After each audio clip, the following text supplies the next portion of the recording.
Hey guys, it's Sarah. If you're new here and you enjoy the strange and unusual, please like and subscribe. And if you're usual here, thank you so much. We're almost at 50 subscribers, and the goal is to get to 1,000, but you know, it takes time to get there. And I appreciate those of you who've stuck by so far because I'm very proud of where I've come. Now, today I am doing my video on ley lines. If you're not familiar with that, just continue to watch my video. If you know more about it and I didn't get fully into it, please contact me and let me know, or comment below, or give me your theories as usual. But thank you guys so much, and I'm gonna dive on in and tune on in.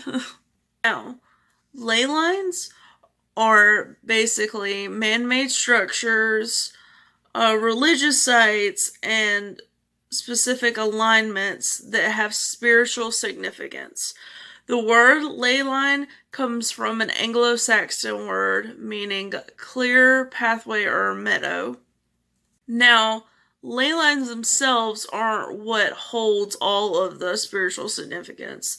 It is vortexes that connect them to these different places, such as Stonehenge, Mount of Olives, Lake Titicaca, if I'm saying that correctly, and Mount Shasta. There's a few others, and these places that the ley lines lay across, a lot of people believe that a lot of ghosts are there, or there's a lot of ghostly activity that's connected to the ley lines. Now, the theory of ley lines comes about from a man named Alfred Watkins, who was influenced by William Henry Black. But in 1921, Alfred Watkins was with his son, I believe, looking at a map at these different sites and how they were all connected, and thinking in his head how they could be spiritually or significantly connected, which is where the term ley lines kind of derives from, whenever he came up with it in 1921.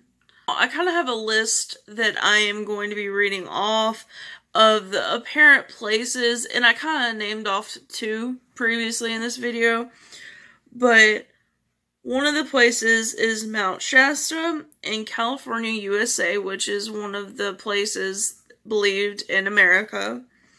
Lake Titicaca in Peru, Bolivia, South America. Uluru, Kachachua in Northern Territory, Australia. Stonehenge, which is in England, if you're not familiar with it. And the Great Pyramids, which all of these places also supposedly have alien activity, which is something I'm going to kind of go into.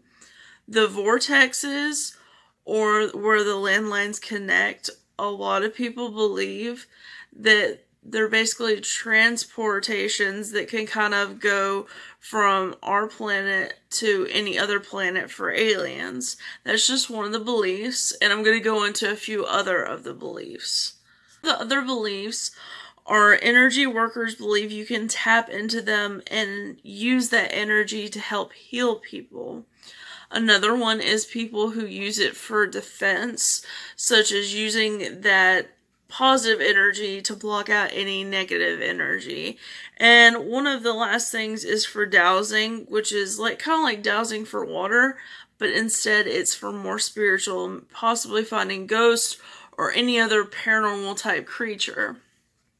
Another belief is the fact that a lot of people won't allow dead bodies or bodies to be buried on landlines, so their spirit won't get caught up in it and there won't be any negative energy.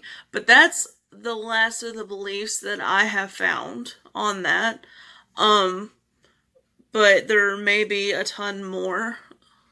Now, there are two types of ley lines. Straight, which is, well, they're all kind of straight, but these just directly go.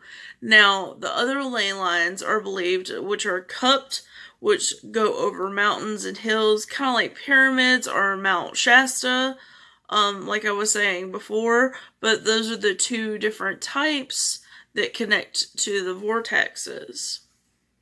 The point being in this video is basically the ley lines themselves are either connected to any paranormal type activity, whether it be alien or ghost, but there is a lot of connection to these different locations and the ley lines, or possibly aliens, because you've heard about aliens with the pyramids.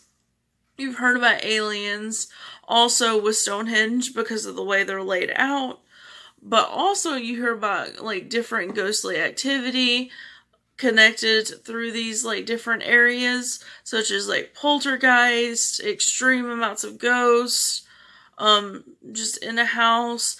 It's just strange that all of these like different places are connected in some way, like if you look on a map. But that is all I have on that. It was a very short found subject, but it was one that was very interesting.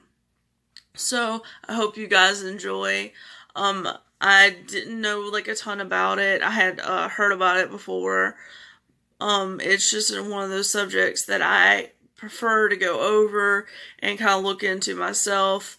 But if any of y'all have anything more on it, as I said earlier, comment, message me. It is just there's not a whole lot on it that I can find, but it is something that I felt should be covered, because it, just looking at like different maps and the connections fascinated me because of like how close together each was and kind of the alignment of it. But thank you guys so much, and tune in to my next video, which should be in a couple days, and it is going to the Sasquatch or Bigfoot convention, which is going to be extremely interesting because there's going to be a paranormal investigation team called Scare and a couple other speakers on it. And as you know before, I did a video on Bigfoot and the possibilities, so I get to learn a little bit more.